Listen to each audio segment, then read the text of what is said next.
ప్రభునందు ప్రియమైనటువంటి వాళ్ళారా, మన ప్రభువును రక్షకునేటువంటి యేసుక్రీస్తు వారి యొక్క శుభనామములు మీ అందరికీ నా హృదయపూర్వక శుభములు వందనములు తెలియజేస్తున్నాను. ప్రత్యేకంగా ఈ దినాన, ఈ క్రిస్మస్ పర్వదినాన మీ అందరికీ ఉదయకాల సమయంలో క్రిస్మస్ శుభాకాంక్షలు తెలియజేస్తున్నాను.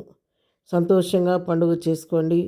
మీరు మనసారా సంతోషంగా ప్రభువులు ఆనందించాలని, సంతోషంగా ఈ పండుగను ఆచరించుకొని దేవుని మహిమ కొరకు మీరు జీవించాలని నేను మనసారా కోరుకుంటున్నాను.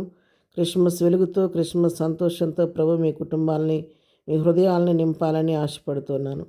చిన్న వాక్యం ధ్యానం చేసుకుందాం. యోహాను సువార్త 1వ అధ్యాయం 9వ వచనం. నిజమైన వెలుగు ఉండేను, అది లోకంలోనికి వచ్చుచు ప్రతి మనిషిని వెలిగించుచున్నది.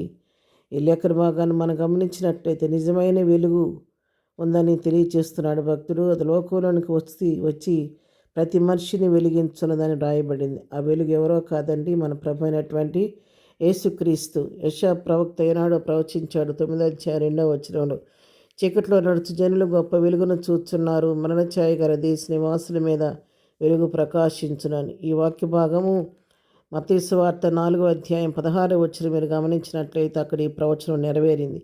అది ప్రభు వారి యొక్క జన్మాన్ని గురించి చెప్పబడినటువంటి ప్రవచనం.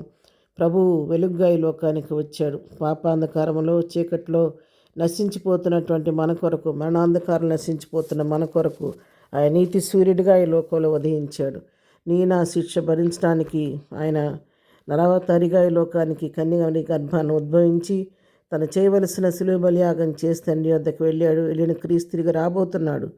సిద్ధపడిన వారిని తీసుకొని పోబోతున్నాడు. కాబట్టి క్రిస్మస్ జరుపుకుంటున్న మనం ప్రభు ఎందుకు వచ్చాడో తెలుసుకొని నిజమైన క్రిస్మస్ మనం జరుపుకుందాం. మన హృదయంలో ప్రభు పుడితే ఆ చెప్పన శక్యమైనటువంటి మహిమాయుక్తమైన ఆనందం మన హృదయాల్లో కలుగుద్ది. కాబట్టి ఉదయకాల సమయంలో ఇంకెవరైతే ఆ వెలుగుని పొందుకోలేదు, అటువంటి వారందరూ నిజమైన వెలుగుని పొందుకోవాలని, ప్రతి హృదయం యేసునామములో తెరవబడాలని, ప్రతి హృదయంలో క్రీస్తు ఉద్భవించాలని నేను కోరుకుంటున్నాను.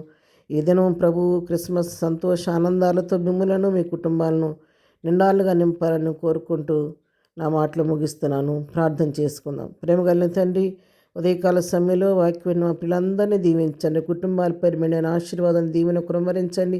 ఈ దినం క్రిస్మస్ శుభాకాంక్షలతో ప్రభు దీవులతో మేళ్లతో ఈ కుటుంబాలను, బిడ్డలను జీవింపచేసి దీవించి ఆశీర్దించి నీ కృప పాత్రలుగా చేయమని, ప్రతి కీడు నుంచి తప్పించి నీ కృపలో భద్రపరిచి నీ కృప పాత్రలుగా చేసి నా మహిమ కొరకు వాడుకోమని యేసునామములో ప్రార్థించి వేడుకొంచున్నాము తండ్రి.